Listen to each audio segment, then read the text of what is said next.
Hello friends, welcome to यज्ञ investment academy. बहुत बहुत स्वागत है आपका इस वीडियो में, जहां पर हम बात करने वाले हैं एक स्मॉल कैप ईपीसी प्लेयर की। राइट।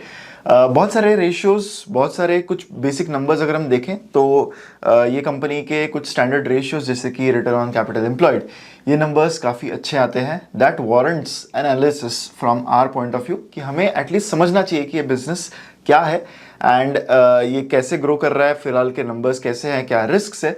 तो ये सारी चीज़ों की बात इस वीडियो में होगी। कंपनी का नाम है अहलूवालिया कॉन्ट्रैक्ट्स। राइट। तो कंपनी के डिटेल्स में, कंपनी के बिजनेस मॉडल में जाने से पहले हम थोड़ा समझ लेते हैं कि इंफ्रास्ट्रक्चर डिवीजन या फिर ईपीसी डिवीजन में क्या क्या काम होते हैं और कौन सी कंपनी क्या काम करती है। राइट। इससे हमें ये क्लियर हो जाएगा कि अहलूवालिया कॉन्ट्रैक्ट्स जो है वो बेसिकली किस डिवीजन में है एंड बाकी कंपनीज, बाकी इसके पीयर्स जो है वो क्या काम करते हैं। राइट। तो अगर हम इंफ्रास्ट्रक्चर की बात करें, कंस्ट्रक्शन की बात करें, तो ये एक एक्चुअली बहुत ही बड़ा डिवीजन है। राइट। यहाँ पर ब्रिजेस का काम, flyovers, high speed rails, tunnels, elevator corridors, oil and gas, railways, metros, roads, buildings, बहुत सारी चीज़ें होती है। राइट। एंड कुछ कंपनीज है जो हर काम करती है, which includes companies like L&T, Larsen and Toubro जो है वो इंफ्रास्ट्रक्चर में ये सारे काम करती है। Right. But there are again companies like Afcons जो ज़्यादा रोड्स, ब्रिजेस, फ्लाईओवर्स इसमें है, KEC, Kalpataru, Tata projects, ITD, then there is NCC, GR infra, ऐसे बहुत सारे कंपनीज है। हम जिस कंपनी की बात इस वीडियो में कर रहे हैं वो है अहलूवालिया कॉन्ट्रैक्ट्स, जो ये पूरे कंस्ट्रक्शन या फिर इंफ्रास्ट्रक्चर सेगमेंट में सिर्फ बिल्डिंग्स का काम करती है। तो इनका काम है सिर्फ बिल्डिंग्स बनाना। Right. That is the only thing that they look at. एक और कंपनी which is part of our model portfolio, which is Power Mech. Power Mech is into divisions like oil and gas. They are into railways. They are also into roads. Importantly, they are into nuclear division, and they are also into renewable infra and power plants. Right? तो अभी हमें पता है कि with in infrastructure division Ahluwalia contracts, जिस company की हम बात कर रहे हैं इस वीडियो में, वो किस डिविजन में है। अब अगर हम इनका रिसेंट ऑर्डर बैकलॉग देखें, राइट, दिसंबर 25 में कंपनी के पास जितने भी ऑर्डर्स थे, राइट, उसका 44% जो वैल्यू है that was into residential contracts, residential buildings का उनके पास कॉन्ट्रैक्ट था। 19% was into commercial, infrastructure division में अराउंड 20% था। राइट। एंड बाकी हॉस्पिटल्स, होटल्स एंड इंस्टीट्यूशनल, बाकी जो मिक्स है वो बनाते हैं। वहीं अगर हम इस ऑर्डर बैकलॉग का अगर हम जोग्राफिकल डाइवर्सिफिकेशन देखें तो नॉर्थ इंडिया में इनके 46% ऑर्डर्स है, वेस्ट इंडिया में अराउंड 28% है, ईस्ट इंडिया में 18% एंड साउथ में थोड़ा बहुत प्रेजेंस है ऑफ 7%। अगर हम इनके ऑर्डर बैकलॉग को एनालाइज करें कि इनके पास जो ऑर्डर बैकलॉग करेंटली है अराउंड 18,680 करोड़, उसमें से कितना प्राइवेट कॉन्ट्रैक्टर्स से है, फिर प्राइवेट कैटेगरी से है, then that is around 68%। Right. Central government से अराउंड 20% है, स्टेट गवर्नमेंट से अराउंड 10% कॉन्ट्रैक्ट है। अब आपने इस स्लाइड पर देखा होगा कि रेसिडेंशियल कॉन्ट्रैक्ट जो है वो 44% है। तो रेसिडेंशियल बिल्डिंग्स मतलब क्या, राइट, ये सवाल शायद आपके मन में आएगा, क्योंकि अगर अहलूवालिया कॉन्ट्रैक्ट जैसी कंपनी रेसिडेंशियल बिल्डिंग्स बना रही है तो रियल एस्टेट डेवलपर क्या कर रहा है, राइट, ये शायद सवाल आपके दिमाग में आए। तो उसके लिए हमें यह समझना जरूरी है कि रियल एस्टेट डेवलपर कौन से काम करता है और अहलूवालिया कॉन्ट्रैक्ट जैसी जो कंपनी है वो कौन से काम करता है। इमेजिन कीजिए कि आप एक रेसिडेंशियल प्रोजेक्ट देख रहे हो, बहुत बड़ा रेसिडेंशियल प्रोजेक्ट है, राइट। अब उसमें लैंड एंड अप्रूवल्स ये लेने का काम किसका है, वो रियल एस्टेट डेवलपर का है। यहाँ पर कॉन्ट्रैक्टर जो है लाइक अहलूवालिया कॉन्ट्रैक्ट्स, उसका कोई भी रोल यहाँ पर नहीं आता। प्रोडक्ट डिजाइन एंड मिक्स वो भी रियल एस्टेट डेवलपर डिसाइड करता है। मार्केटिंग एंड सेल्स ये भी सारी चीज़ें रियल एस्टेट डेवलपर ही करेगा, राइट। फंडिंग एंड फाइनेंस, तो इक्विटी अरेंज करना, लोन अरेंज करना, प्रोजेक्ट के कैश फ्लोज देखना, ये सारा काम रियल एस्टेट डेवलपर का है। Whereas contractor like Ahluwalia Contracts, what they work on is a fixed price और milestone based contract। तो इमेजिन कीजिए कि गुड़गांव जैसे एरिया में DLF को एक नया प्रोजेक्ट लॉन्च करना है, तो उसका लैंड अक्वायर करना DLF करेगा, राइट। उसकी प्राइसिंग डिसाइड करना, उसका प्रोडक्ट डिजाइन कैसे होगा, किस तरह के फ्लैट्स होंगे, क्या प्राइसिंग पर होगा, ये सारा काम जो है आइडियली DLF जैसा डेवलपर जो है वो करता है। कंस्ट्रक्शन का जो काम है, एक्चुअल वर्क ऑफ कंस्ट्रक्शन जो है, डिजाइन आपके फाइनलाइज हो गए, आपने जो भी है वो फाइनलाइज कर दिया, वो डिजाइन आप देते हो to a contractor like Ahluwalia Contracts. Generally some of the bigger developers वो खुद ये काम नहीं करते, वो किसी किसी को सब कॉन्ट्रैक्ट करते हैं, which is to contractors like Ahluwalia contracts.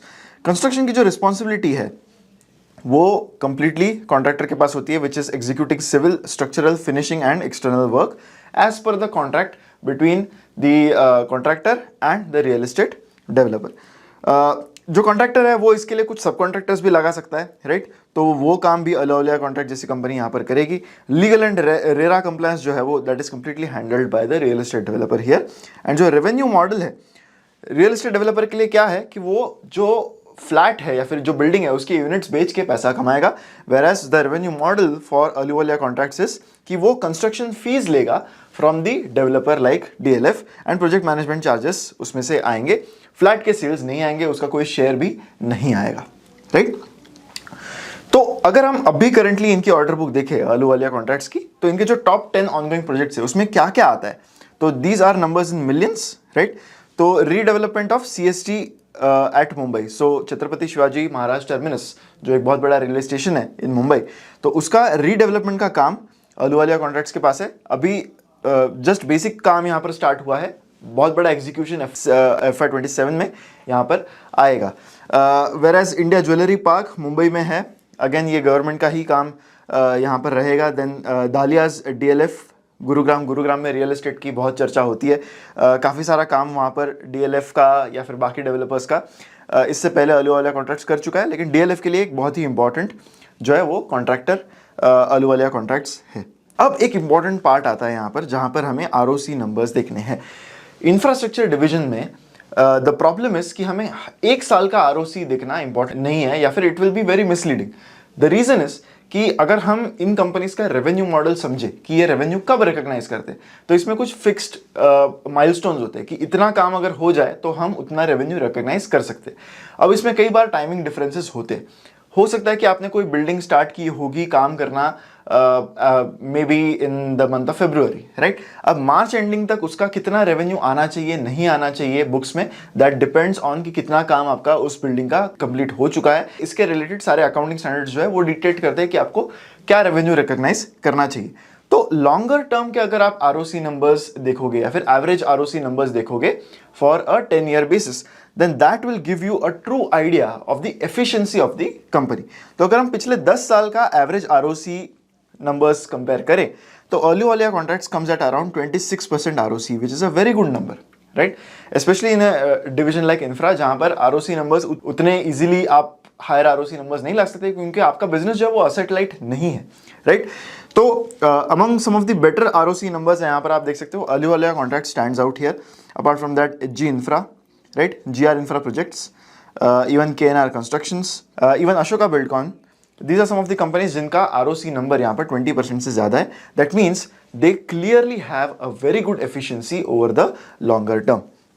वहीं एक और चीज़ यहाँ पर देखनी ज़रूरी है, वो है डेट इक्विटी रेशियो। अगर आपकी बैलेंस शीट पर लेवरेज है, यानी अगर आपने डेट लिया है ये सारा काम करने के लिए, तो हो सकता है कि आपके बिजनेस में जब डाउन टर्न्स आए तब जो डेट है आपकी बैलेंस शीट पर वो एक बहुत बड़ा रोड ब्लॉक बन जाए, and that is a challenge that a lot of infrastructure companies face.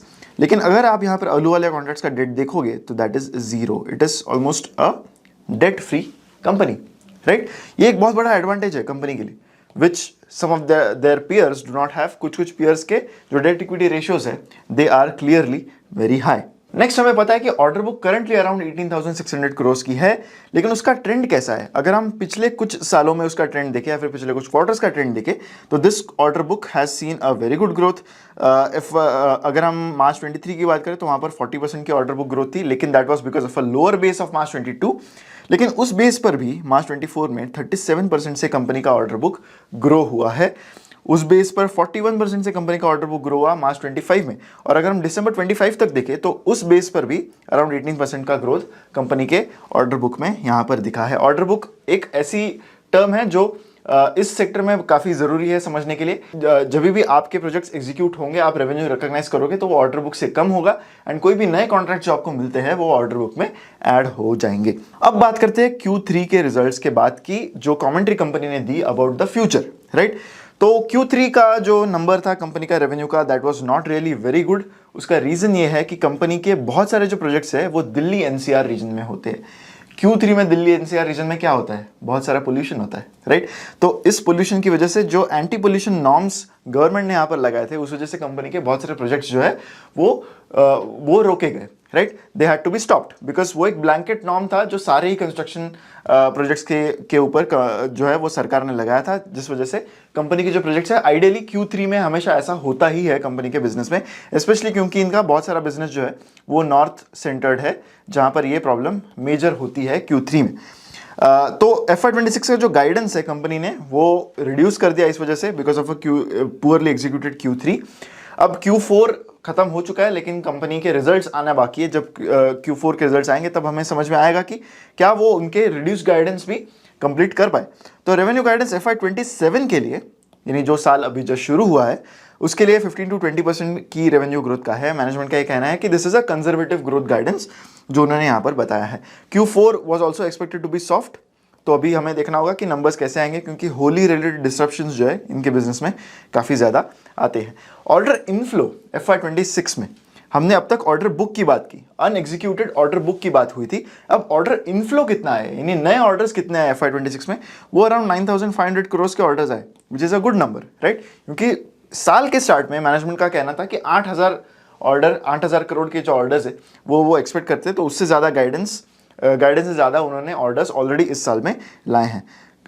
एक इंपॉर्टेंट चीज़ यहाँ पर ये है कि कंपनी को अब अपना जो कॉन्सेंट्रेशन ऑफ रेसिडेंशियल प्रोजेक्ट्स वो कम करना है गोइंग फॉरवर्ड, राइट। क्योंकि यहाँ पर मार्जिन्स थोड़े से कम रहते एंड इसका अगर ज़्यादा मिक्स होगा आपके प्रोजेक्ट्स में तो ये एक रिस्क एनीवे कंपनी के लिए होती है। क्योंकि अगर आप पास्ट में देखोगे तो कंपनी के टोटल ऑर्डर बुक के रेसिडेंशियल प्रोजेक्ट्स जो थे देवर हार्डली 10% 15%, बट अब जाके वो 44% हो गया। तो ये कॉन्सेंट्रेशन कंपनी रिड्यूस करना चाहती है, राइट। एंड इसलिए वो एक्सपेक्ट करते हैं कि ऑर्डर इनफ्लो जो है in FY27 that is going to be less, that is going to be around 5,000 to 6,000 crore. तो company is already guiding for lower order book in the next year, in this financial year. इसके अलावा कुछ delays भी रहे in execution of some of the projects like the project of DLF, क्योंकि वहाँ पर earthquake codes जो है वो डिज़ाइन में बाद में ऐड किए गए, जिस वजह से डिले यहाँ पर हो गया। CSTM का जो प्रोजेक्ट है that is also delayed, but major chunk of execution जो है वो अब इस फाइनेंशियल ईयर में यानी FY27 में होगा। कुछ सर्टन पेमेंट्स है from governments which are still delayed, which is typical in this particular segment. अब बात आती है गवर्नेंस की। गवर्नेंस इस सेगमेंट में बहुत ही इंपॉर्टेंट चीज़ है, क्योंकि आप गवर्नमेंट कॉन्ट्रैक्ट्स, आप इंफ्रास्ट्रक्चर, ये सारी चीज़ों से डील कर रहे हो, तो यहाँ पर गवर्नेंस हमेशा से एक रिस्की चीज़ मानी गई है। अहलूवालिया कॉन्ट्रैक्ट्स के केस में इनका जो गवर्नेंस ट्रैक रिकॉर्ड है that is quite clean compare to some of the peers in this segment, right. तो एक मेजर डाउनटर्न इंडिया के कंस्ट्रक्शन सेक्टर में आया था इन 2012-2014, जब कंपनी में एक severe liquidity issues and losses देखे गए थे। तो instead of telling the banks to take a haircut, जहां पर कंपनीज बैंक्स को कहती है कि हम आपका पूरा पैसा तो नहीं लौटा सकते, आप कुछ 20%, 30%, 50% का हेयर कट ले लो, so you just forgo that amount so that बचे हुए लोन को हम हमारे बिजनेस से जो है वो रीपे कर सके। तो कंपनी ने हेयर कट नहीं लिया तब, इंस्टेड कंपनी के प्रोमोटर्स ने और पैसे इन्फ्यूज कर दिए बिजनेस में by selling off some other non profit making businesses of the company, या फिर यूं कह सकते हैं कि नॉन रिलेटेड बिजनेसेस। कंपनी के प्रोमोटर्स फार्मा डिवीजन में भी थे, तो उन्होंने वो बिजनेस बेचकर इस बिजनेस में और पैसे डाल दिए, which is actually a show off confidence.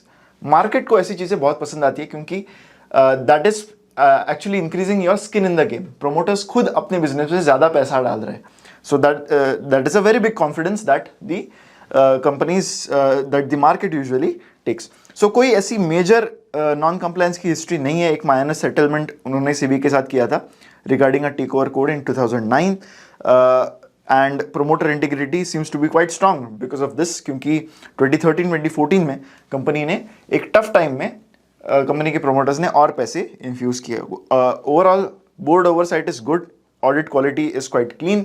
Company जो है that is mainly currently being run by second generation promoters, जो Mr. Ahluwalia थे, he is more than 80 years old now I think, but his son-in-law and his son, they are mainly running the company, running the show right now for the company.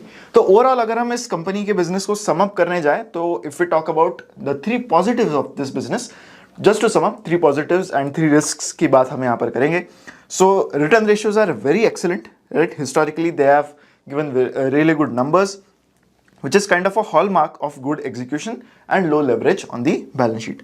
Order book काफ़ी robust है, clearly यहाँ पर visibility है अगले 2-3 साल की. Order pipeline, order book की pipeline भी काफ़ी स्ट्रांग है. कंपनी ऑलरेडी एक L1 बिल्डर है इन वेरियस प्रोजेक्ट्स. इसके अलावा they are now manoeuvring towards a higher margin product which is by reducing the residential project mix. तो इससे हो सकता है कि मार्जिन थोड़े से बेहतर हो कंपनी के लिए.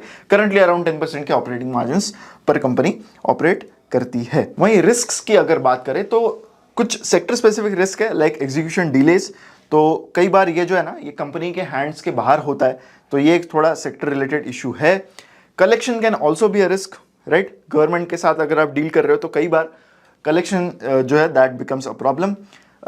इसके अलावा इंडस्ट्री की बात करें तो हमने वीडियो के शुरुआत में ही देखा था कि अहलूवालिया कॉन्ट्रैक्ट जो है वो सिर्फ बिल्डिंग्स में है, राइट. ये एक स्ट्रक्चरल रिस्क हो सकता है, स्पेशली अगर ऐसा कोई टाइम आए जहां पर गवर्नमेंट का फोकस जो है वो अब किसी एक specific niche with in the infrastructure में कम हो जाए. बाकी कंपनी के पास एडवांटेज ये है कि वो किसी और सेगमेंट से अपनी ग्रोथ अचीव कर सकते हैं, लेकिन अहलूवालिया कॉन्ट्रैक्ट सिर्फ बिल्डिंग्स में है, तो ये एक थोड़ा सा रिस्क जो है वो हम इस बिजनेस में देख सकते हैं. करंटली वैल्यूएशंस अगर हम देखें, ओवरऑल मार्केट में ही वैल्यूएशन करेक्शन काफ़ी बड़ा आया है. So currently the company trades at around P of 17 times of the earnings which is quite reasonable अगर हम हिस्टोरिकल मीडियंस के साथ कंपेयर करें तो, क्योंकि 5 साल का मीडियन पी कंपनी का 22 रहा है. सो ओवरऑल अगर हम देखें तो कंपनी इन वैल्यूएशंस पर काफ़ी कम बार ट्रेड हुई है. 2022 में भी हमने ऐसे वैल्यूएशंस देखे थे जब कंपनी का पी अराउंड 15-16 के आसपास था. तो ओवरऑल कंपनी के पास्ट वैल्यूएशंस के मुकाबले currently valuations seem quite reasonable in that sense for a very good returns generating business. अब इस final part of the video में हम एक क्विक एनालिसिस करेंगे अहलूवालिया कॉन्ट्रैक्ट्स का with Power Mech projects which is a model portfolio company of ours, to just understand कि क्या differences है इन बिजनेस में, क्योंकि स्केल ऑफ बिजनेस काफी सिमिलर है दोनों का. That is the reason why we are comparing them. So Ahluwalia Contracts का primary focus is on institutional and civil buildings, whereas Power Mech is into industrial EPC, O&M and also in mining projects, right. Market cap Ahluwalia Contracts का around 4,500 crore है, जबकि Power Mech का around 5,900 crore है. Order book Ahluwalia के case में 18,600 करोड़ है, जबकि Power Mech की it's also at a similar level.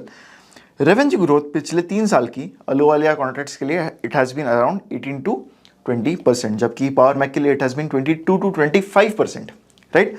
EBITDA margins Ahluwalia के लिए इट इज़ अराउंड 10%, जबकि पावर मैक के लिए थोड़े से बेहतर है, क्योंकि माइनिंग एंड O&M डिवीजन ये सारी चीज़ें जो है वो थोड़ी सी स्ट्रेंथ आपको मार्जिन साइड पर मिलती है. Debt to equity ratio Ahluwalia के लिए 0 है, नियर 0 है, whereas पावर मैक के लिए it is around 0.3 to 0.5 times of the equity. Order book and growth की बात अगर हम करें तो अहलूवालिया के केस में इनकी जो ऑर्डर बुक है that is weight towards government institutional projects, right. So the moat is कि बहुत कम प्लेयर्स है जो क्वालिफाई करते हैं to bid for high complexity building projects over 1,000 crore and Ahluwalia Contracts is one of them. Power Mech के लिए their growth is driven by the resurgence in thermal power and massive push into operational and maintenance जो वो कर रहे हैं. अब O&M से होता ही है कि यहाँ पर आपको एक स्टेडी स्ट्रीम ऑफ रेवेन्यू मिलती रहती है, राइट. O&M कॉन्ट्रैक्ट्स में आपको हर साल एक फिक्स्ड पेमेंट मिलती रहती है जो आपके रेवेन्यू के लिए बहुत बड़ा बूस्ट होता है, जो अहलूवालिया जैसे कंपनी के लिए नहीं है, क्योंकि एक बार ये प्रोजेक्ट कर दे, खत्म कर दे, उसका रेवेन्यू आपको मिल गया तो बस दैट इज डन. आपको नया प्रोजेक्ट ढूंढते रहना पड़ेगा.